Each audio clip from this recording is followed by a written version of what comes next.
So let's go ahead and look at the unit circle. So again, I want to make sure everybody was really, really clear.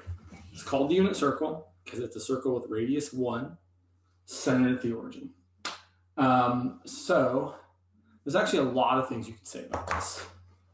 I want to look at some point on the circle, which I'm going to call xy for a minute. And what I'm going to do from that point is I'm going to draw a line segment from the center of the circle to that point. Can anyone tell me? My computer always do that. Oh, I should. There's one thing I should do. I'm just like my screen keeps like flashing on and off. I don't know why. Okay, there. So I'm going to draw a segment from here to here. That segment has a length of 1 because the radius of the circle is 1. Wow, that's the. I think you can draw one more easily than that. It's a 1. And then I'm going to drop a perpendicular. So I'm going to drop this perpendicular to the x-axis. Forms a right angle. And this length here, that's x. And this length here, that's y. And if you go over x and up y, you get to the point xy. But there's a lot of actually ways we can use this to express the trig functions of that angle there, theta. And there's a lot of things I want to say. I'm going to try to not get too carried away. But let's talk about just the, okay, yeah, sorry. So let's talk about the trig function. So if I look at this particular angle, I can see that sine of theta is equal to opposite of hypotenuse, which is y over 1, which is just y. And cosine of theta is equal to adjacent over hypotenuse, which is x over 1, which is just x. And tangent of theta is opposite over adjacent, which is y over x. And then we also have the reciprocal identities, which you don't have to write down, but I'm going to write them down. Cosecant of theta is 1 over sine, which is 1 over y. Secant of theta is 1 over cosine, which is 1 over x. And cosecant of theta is, cotangent of theta. I need to clean my erasers. Cotangent of theta is the reciprocal of tangent, so the reciprocal of y over x is x over y. And I feel like there's a couple things I want to say here, even if they're perfectly needed. But what I want to start with first is notice that this point is xy. This point can also be thought of as the point cosine of the angle theta, sine of the angle theta. So it's really kind of super important, not kind of, it's really super important to recognize that on the unit circle, again, the circle of radius 1 centered at the origin, if you go some angle theta from the positive x-axis, the point on the circle has an x coordinate that is cosine of that angle and has a y coordinate that is sine of that angle. And I always remember which one comes first because it's alphabetical. X comes before y, just like cosine that starts with a C comes before sine that starts with an S. So cosine of the angle is the x coordinate, sine of the angle is the y coordinate. And so then what we can do is we can actually use this to fill in the unit circle. Boom, look at all that. So hopefully you guys can see that all right. I imagine you might not be able to because again, there's only so much visual acuity with my camera. But in case you can't see it, here's what we've got. We've got a unit circle, radius of 1, and all of the nice special angles that we care about. So pi over 6, pi over 4, pi over 3, 2 pi over 3, 3 pi over 4, 5 pi over 6, 7 pi over 6, 5 pi over 4, 4 pi over 3, 5 pi over 3, 7 pi over 4, 11 pi over 6. So those are our 12 special angles. And then we also have, of course, pi over 2, pi, 3 pi over 2, and 2 pi. Or 0, excuse me. And so what I actually want to do is I want to fill in the coordinates of these points. So I know that for pi over 6, which is 30 degrees, right? I can also rewrite the degrees over here. I know that cosine of pi over 6 is the square root of 3 over 2. And that sine of pi over 6 is 1/2. I'm going to do the first one here, and then we'll talk about a couple things. I know that pi over 4, cosine is the square root of 2 over 2. And sine is also the square root of 2 over 2. So cosine of pi over 4 is root 2 over 2. Sine of pi over 4 is root 2 over 2. And finally, for pi over 3, cosine of pi over 3 is 1/2. Sine of pi over 3 is the square root of 3 over 2. So literally, right, this is the coordinate. If you go over root 3 over 2, which is about 0.86, and up 1/2. And this is the coordinate if you go over root 2 over 2 and up root 2 over 2. And this is the coordinate over 1/2, up root 3 over 2. This is the coordinate, don't go over at all, up 1. And these are the angles, 40 in rate in degrees. So if you want to, I don't know, this is not the way I do it, but you could memorize the whole circle, which we'll fill in just a second. Typically what I do is I memorize the first quadrant and then remember that all students take calculus. So that in quadrant 1, all trig functions are positive. In quadrant 2, sine is positive, and the other two, cosine and tangent, are negative, and the reciprocals have the same sign. In quadrant 3, tangent is positive. And in quadrant 4, cosine is positive.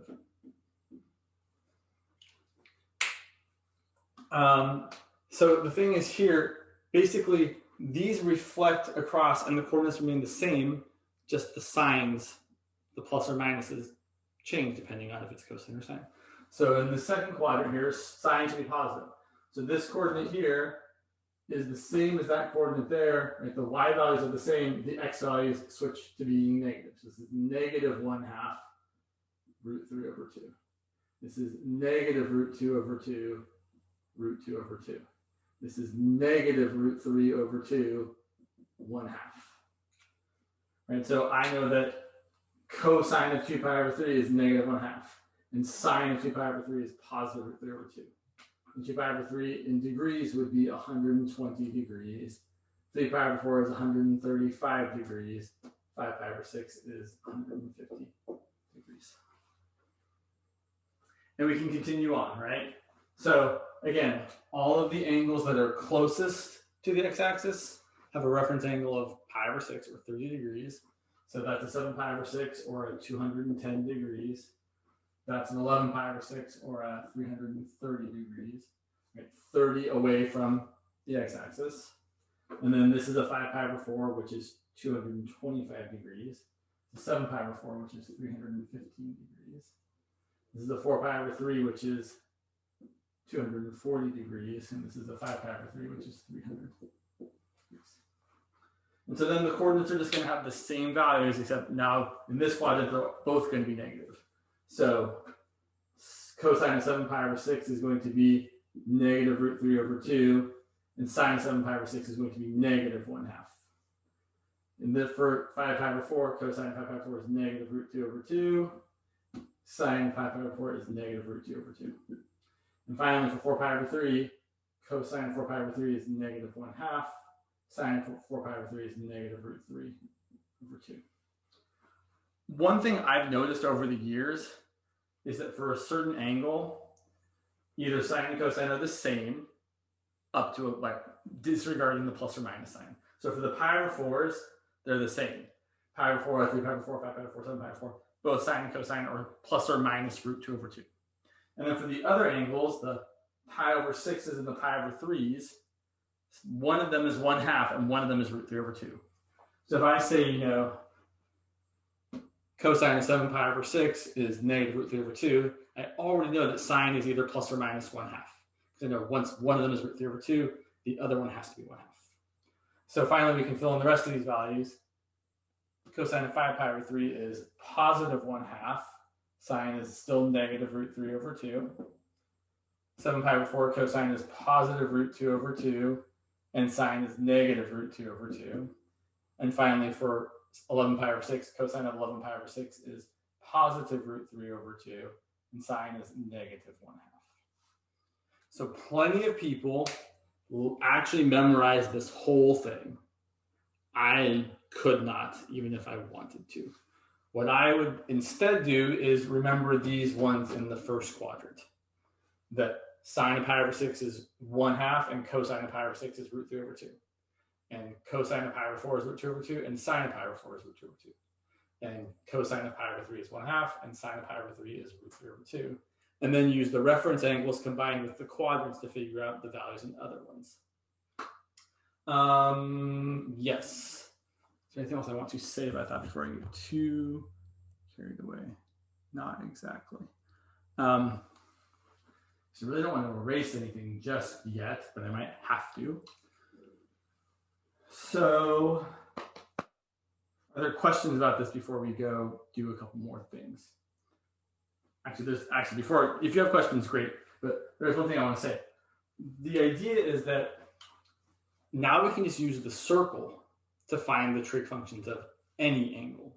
So if your angle isn't one of these nice angles, well, really any nice angle, if I said my angle was 187 degrees, I'd still use a calculator. But specifically for these quadrantal angles, pi over 2, pi, 3 pi over 2, and 0 or 2 pi, I can now use those points to find sine, cosine, tangent, and the other three trig functions. So I could say that, oh, look, cosine of pi, well, cosine of pi has to be the x-coordinate, which is -1. And sine of pi is the y-coordinate, which is 0.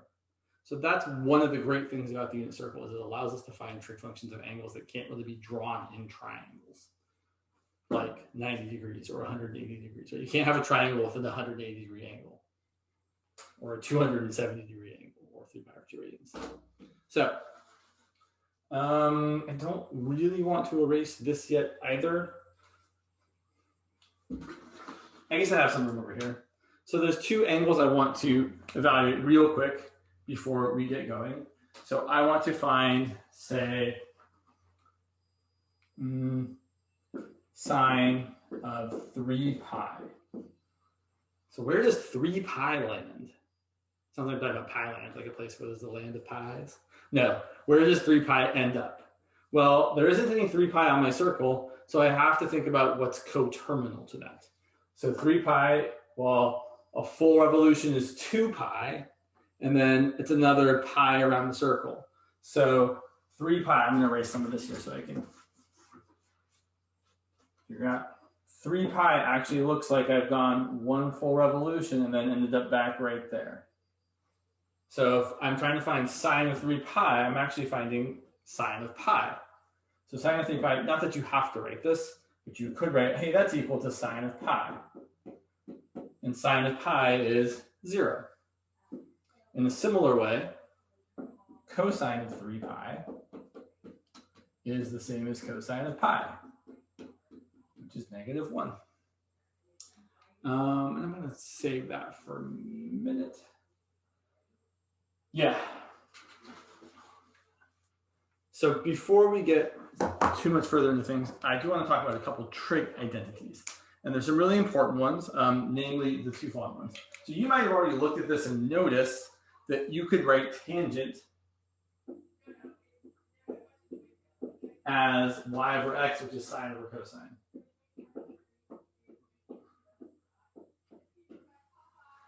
So one of the most common trig identities is that tangent of theta is equal to sine of theta over cosine of theta. And very much related, cotangent of theta is equal to cosine theta over sine theta. And then there's another really important one, which I often refer to as the most famous trig identity. And it actually comes, well, it comes from a number of places. You can either say it comes from the equation of the circle, right? The equation of a circle with center 0, 0 and radius 1 would be x squared plus y squared plus 1. Sorry, x squared plus y squared equals 1 squared. Holy smokes. Which is 1 squared is 1, so I'm square 1. Or you can get it from the Pythagorean theorem and say, oh yeah, x squared plus y squared equals 1 squared. Either way, though, we can replace x with cosine and y with sine to say that cosine theta squared plus sine theta squared is equal to 1 squared. So whatever angle you've got, if you take cosine of that angle and square it, plus sine of that angle and square it, and you will always get 1 no matter what angle you're talking about. It's kind of neat. We'll show an example of that in just a second. Typically, people don't write it this way because it's a little bit clunky.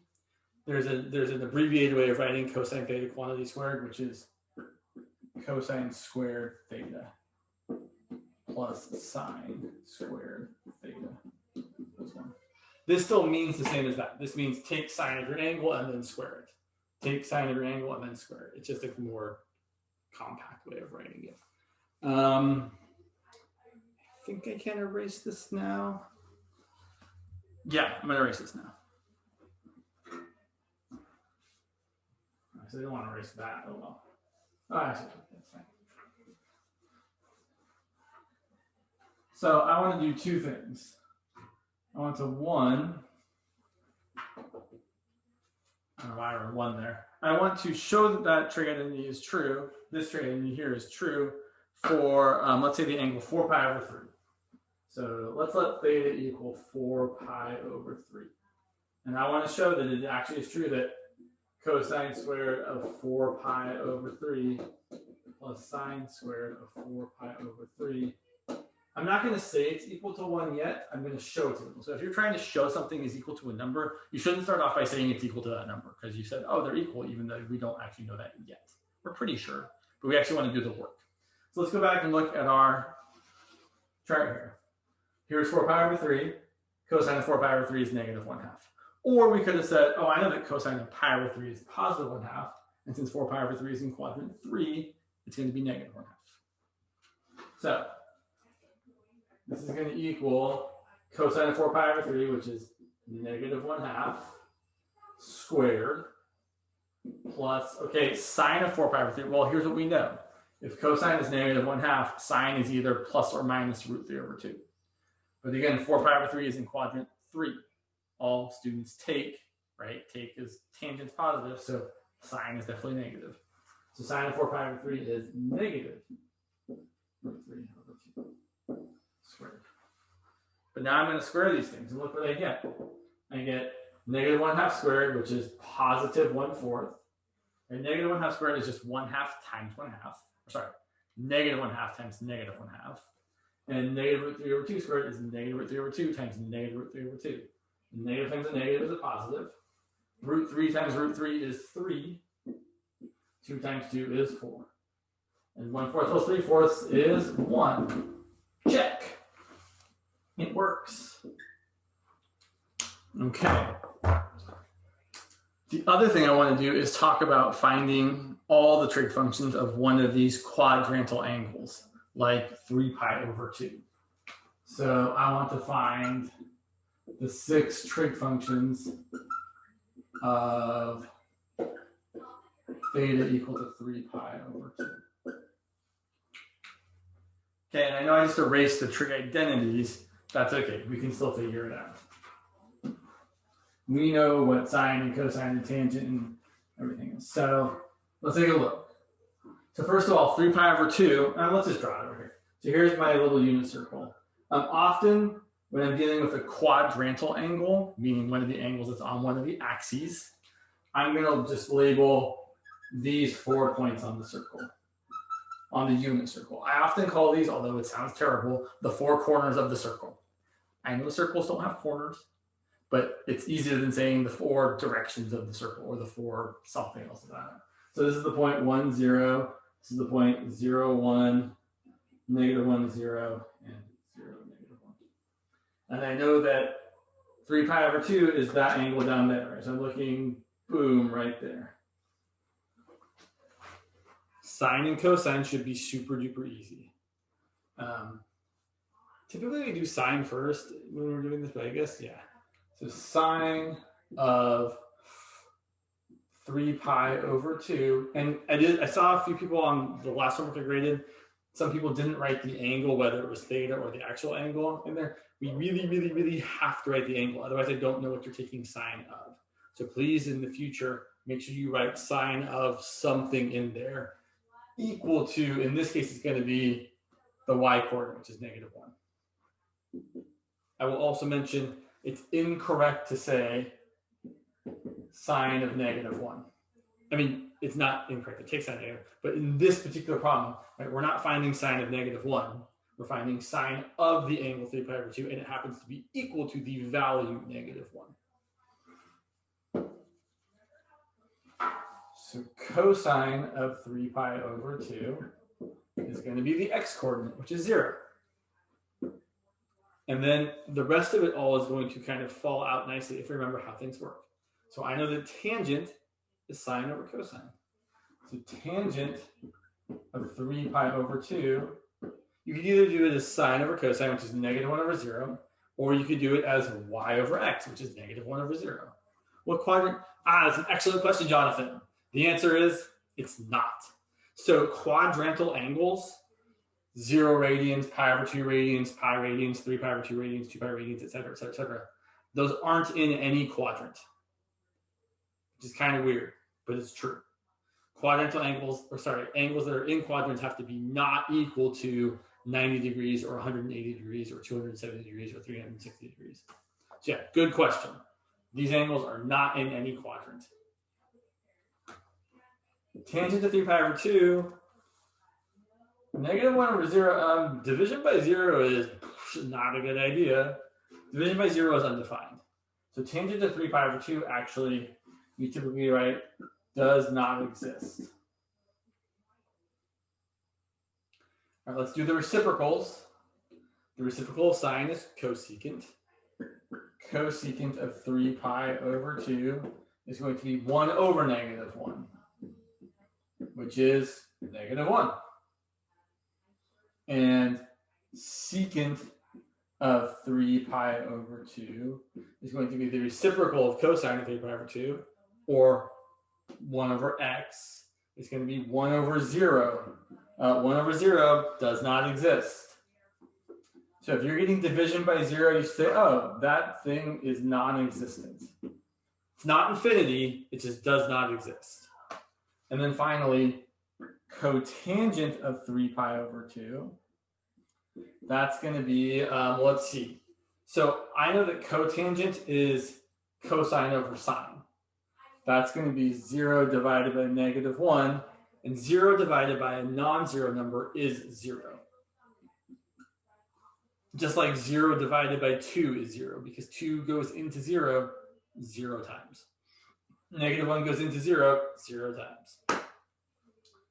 Okay, so let's do another one of these because there's a pattern I kind of want you guys to see.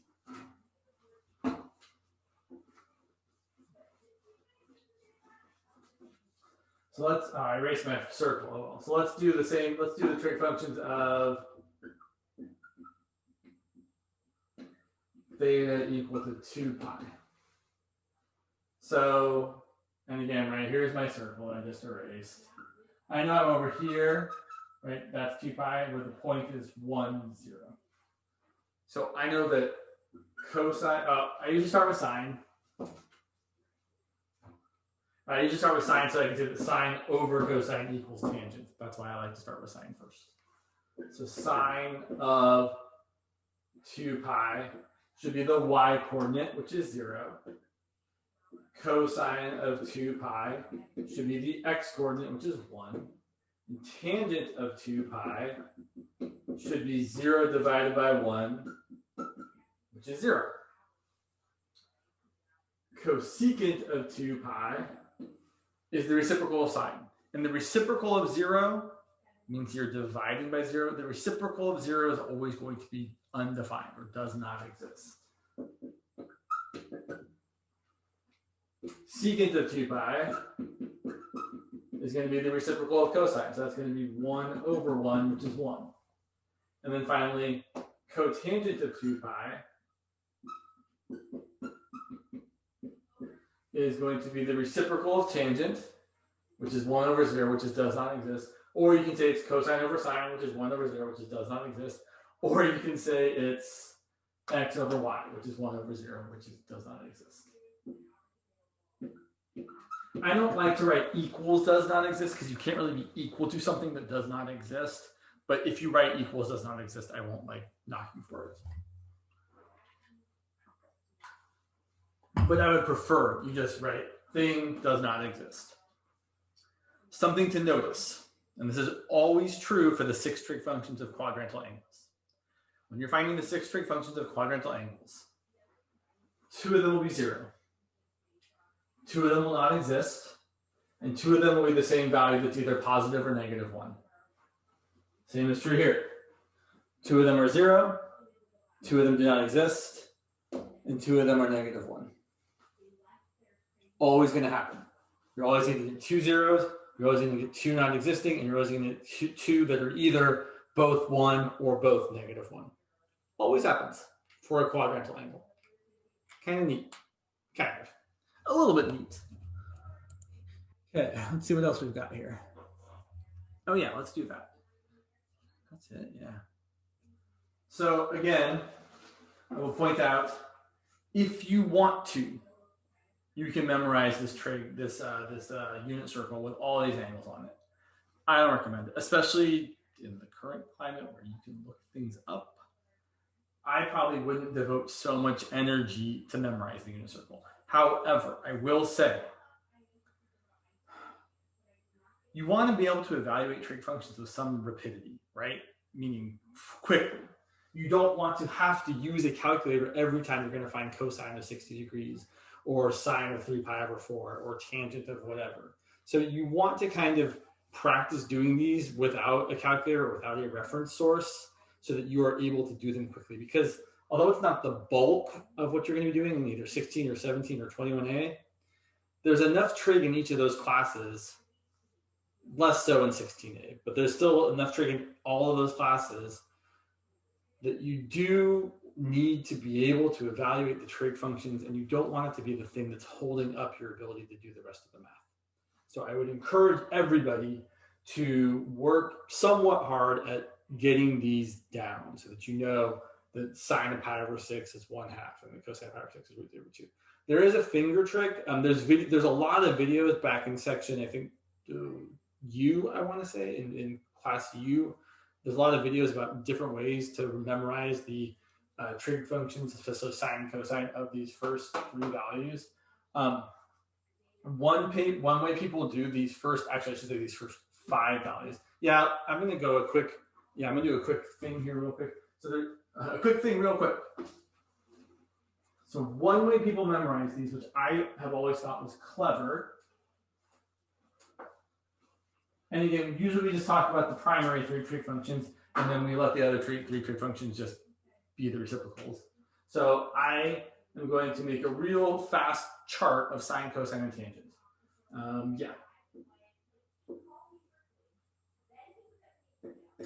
So the angles, right? 0 radians, pi over 6 radians, pi over 4 radians, pi over 3 radians, pi over 2 radians. Right? Those are the 5 angles that encompass all of quadrant 1, right? 0 degrees is the quadrantal angle. You've got these 3 angles in ascending order, and then pi over 2 is the next quadrantal angle, which is 90 degrees. And I'm going to have sine of theta, cosine of theta, tangent of theta. And I might even not write tangent down. Okay, so check this out. We know that sine of 0 is 0. But I'm going to write it kind of in a funky way. I'm going to write it as the square root of 0 over 4. And then maybe in red, I'll write what the nicer way of writing this. 4 over 2, apologies. Which is 0. Actually, I'm going to write the values first, and then I'll write the other ways, right? Sine of pi over 6 is 1/2. Sine of pi over 4 is the square root of 2 over 2. Sine of pi over 3 is the square root of 3 over 2. And sine of pi over 2 is 1. Right? Oh, I erased my circle, but that is what it is. Now, the cool thing here is that the cosine values are the same values, but in reverse order. The cosine values are 1, root 3 over 2, root 2 over 2. Oh, look, they match. We know the root 2 over 2s are the same. 1/2 and root 3 over 2. Now, here is a trick that some people use to help them remember it. Sine of these first 5 nice angles is the square root of 0 over 2, the square root of 1 over 2, the square root of 2 over 2, the square root of 3 over 2, the square root of 4 over 2. Look at that nice pattern. It's the square root of 0, 1, 2, 3, or 4, depending on where you're at, all over 2. And the cosine 1 is exactly the reverse of that. The cosine 1 is the square root of 4 over 2, the square root of 3 over 2, the square root of 2 over 2, the square root of 1 over 2, and the square root of 0 over 2. Now, I don't want to see you tell me that sine of 0 is the square root of 0 over 2. I want you to tell me that it's 0, but this is a way you can remember it. And then finally, tangent is this divided by this. So tangent of 0 is 0 divided by 1. Tangent of pi over 6 is 1/2 divided by root 3 over 2. When you divide those, the 2's cancel, and you get 1 over root 3. Tangent of pi over 4 is root 2 over 2 over root 2 over 2. Something divided by itself is just 1. Tangent of pi over 3 is root 3 over 2 over 1/2. The 2's cancel again, and you get root 3. And finally, tangent of pi over 2 is 1 over, I wrote the wrong, how did I write a root 3 over 2 there? That's a 0. I don't know how I got the wrong thing there. I apologize. Wow. Oof. Oof. 1 over 0, which does not exist. There is a finger trick that I have never been good at, but you basically got these 5 angles, and you've got 0 radians, pi over 6, pi over 4, pi over 3, and pi over 2. So if you count which angle you're at, so let's say I want to find sine of pi over 3. So that's the 1, 2, 3, 4th angle. So you go, I'm going to try and do this the right way. 1, 2, 3, 4. And sine is the square root of 3 over 2. And cosine is the square root of 1 over 2. So these fingers are the sine. This finger is the cosine. And so, and maybe I'm doing it backwards. Maybe I'm supposed to do it this way. Right, if I wanted to do sine of pi over 6, I would go 1, 2, 1, 2. Sine is square root of 1 over 2. Cosine is square root of 3 over 2. If I wanted to do sine of pi over 2, I would go 1, 2, 3, 4, 5. There's no fingers over to the left. So cosine, sorry, I always get it backwards which one is which. But there is a hand trick, which there is a video of on Canvas. And so if you want to do it the hand trick way, the finger trick way, I would encourage you to watch that video, because I'm sure they do a more precise job of explaining it. Yeah, basically, if you do that, 1, 2, 3, 4, yeah.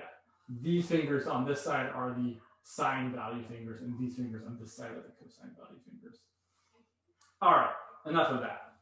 Let's talk about the other part of this section, which is other trigonometric, using trig identities to simplify expressions, which is kind of a big deal.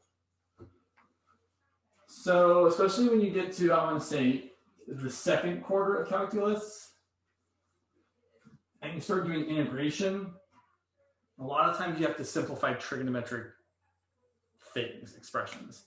So these all have the prompt of simplify to one term. There might be one homework problem, maybe it was a test question from last quarter, where it says to simplify to one term, but it actually ends up being 2 terms. So most of them should simplify to one term. There might be one. I'll double check just to make sure that they simplify to one term. So here's our beginning thing. Cosine of x times the quantity cotangent x plus tangent of x. I say cosine x, but I really should say cosine of x, because you're taking cosine, the trigonometric function of the angle x.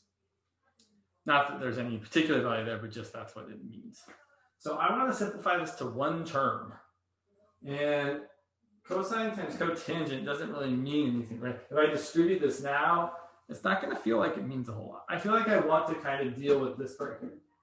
My usual method of attacking a problem like this, where I'm trying to simplify to one term, is to write everything in terms of sines and cosines. That's not always the right thing to do, but it's certainly one thing to try. So I'm going to write this as cosine of x times cotangent is cosine of x divided by sine of x, and tangent is the reciprocal. It's sine of x divided by tangent of x. By the way, you don't need these parentheses here necessarily. I'm just writing them to make it very, very, very obvious that you're taking cosine of a thing. There has to be something there. You can't just write cosine without a thing in it. Just like you can't, I mean, you can, but just like you shouldn't write a square root without a thing in it. It's a function, it has to be functioning, it has to be a function of something. All right, if I'm gonna add fractions, I would like a, wow. I know I said cosine, but I wrote tangent. I'm sorry. I think I said cosine. I think my brain has stopped working so well. So to answer the question that someone just texted, I'm rewriting cotangent of x as cosine of x over sine of x. And I'm rewriting tangent of x as sine of x over cosine of x. And I will admit the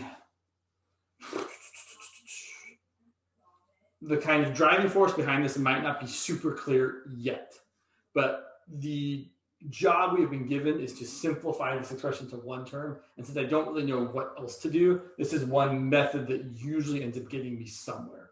So that's kind of what I'm doing. Does that answer your question?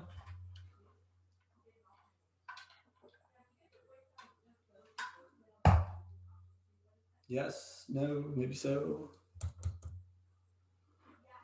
All right, I'm going to continue on. Let me know if you have more questions though. So I'm gonna get a common denominator for these two. So I'm actually going to multiply this cosine over sine by cosine of x over cosine of x, and this sine over cosine by sine of x over sine of x.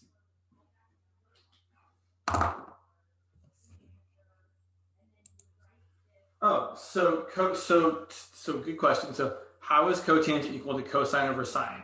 Well, we'll come back to that in just a sec.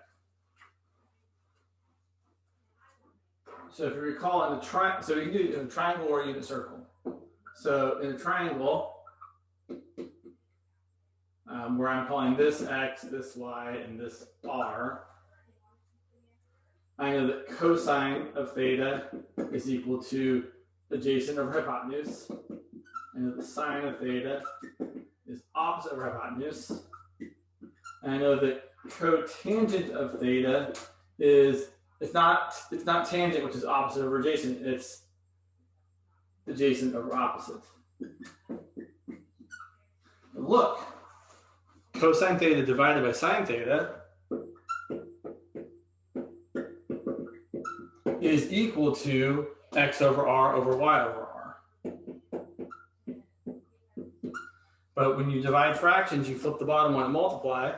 So this is really x over r times r over y.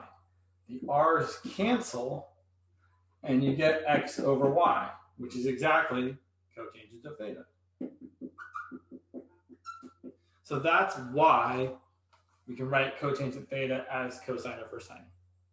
At least that's one of the ways of seeing it. You could also use the unit circle and see that, oh yeah, cosine is x, sine is y, and cotangent is x over y, which is cosine over sine.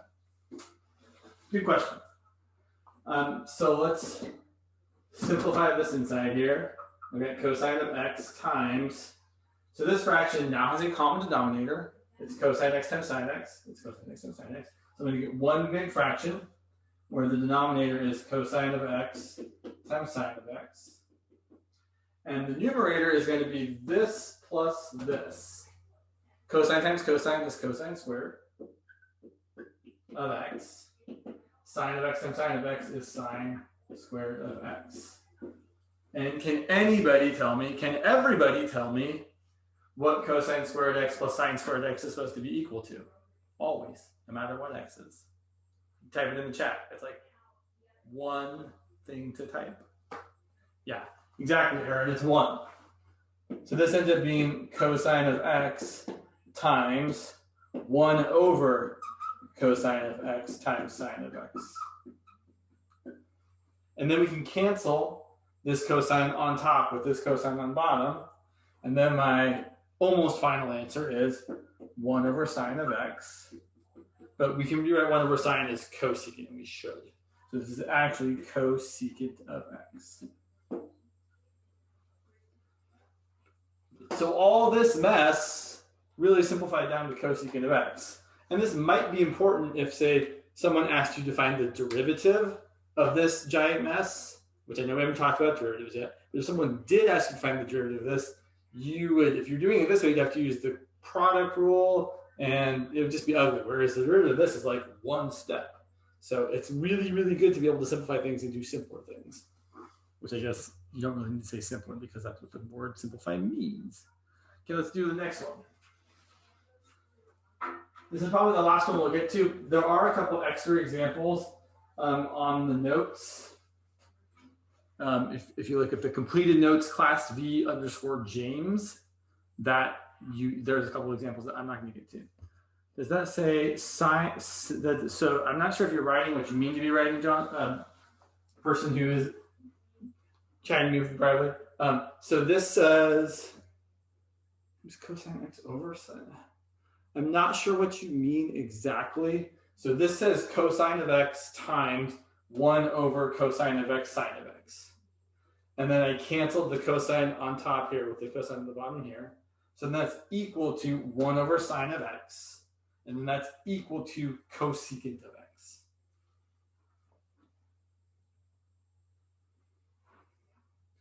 But I'm not seeing, unless you're talking about up here in the second step. So this is cosine over sine plus sine over cosine. And yes, I multiplied this by sine x over sine x to get a common denominator, and this by cosine x over cosine x to get a common denominator.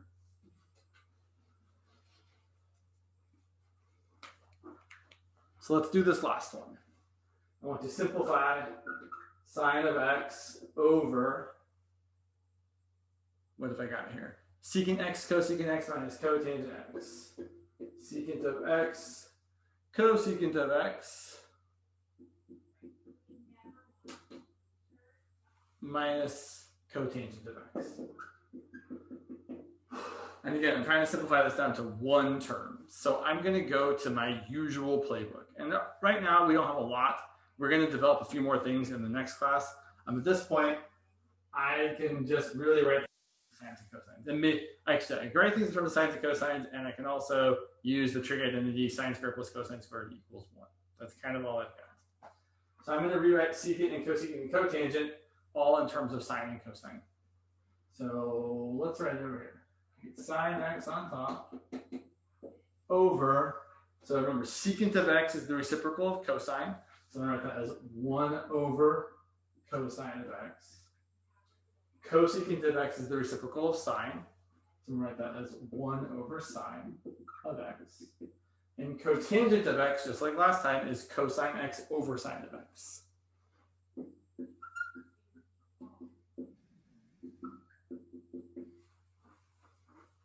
Okay.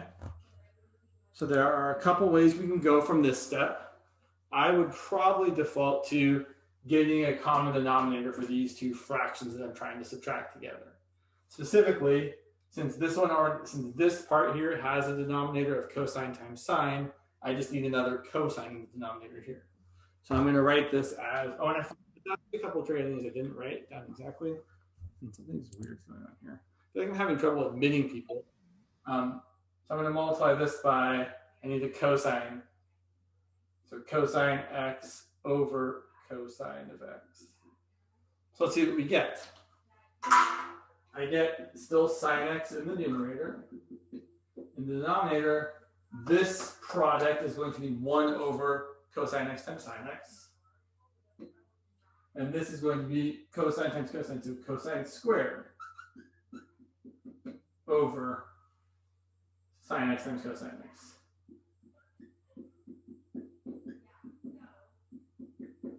Now, I have to admit, there is kind of a trig identity I left off, although not really. It's just an alternate version. So, well, I knew there was a reason I wasn't putting pens down there. It's all super gross. I always forget that I don't like to put pens down there. Okay, sorry. So we had the identity.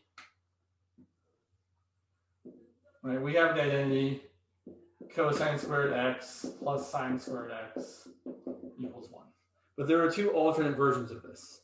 You can either subtract cosine squared from both sides and say that sine squared x equals 1 minus cosine squared x, or you can subtract sine squared from both sides and say that cosine squared x equals 1 minus sine squared x.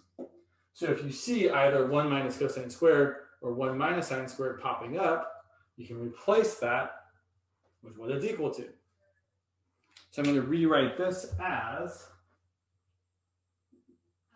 sine of x over sine squared of x over cosine of x times sine of x. And now I've got division by a fraction. I'm going to flip and multiply.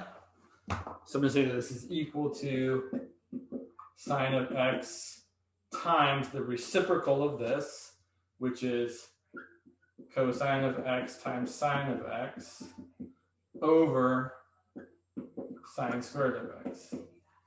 And look, I can cancel some stuff. I can cancel a sine here with a sine here. I can cancel the sine here with the other sine down there. So this ends up just simplifying to cosine of x. And we are out of time. You could look at the last example that is on the last page there. I would encourage you guys to, but it's not absolutely necessary. So yeah. All right. That's all I've got for today. Next class, we'll go over class letter that comes after V, which is W. And then there will be a quiz. How does the sine squared cancel? So I could, if I wanted to, so let me just show you real quick. If instead of canceling like that, I could say this is sine of x over 1. I could multiply the fractions together and say, okay, I've got sine times cosine times sine. Well, that's really cosine times sine is sine squared. And the denominator is 1 times sine squared, which is just sine squared. And then the sine squareds cancel out. That's another way of doing it. But basically, I'm just seeing if I've got a sign here, I can cancel one of the signs there and a sign here. So basically, any sign in the numerator that's multiplied will cancel with the sign in the denominator that's multiplied. Since I have two signs multiplied in the numerator, they cancel with the two signs multiplied in the denominator.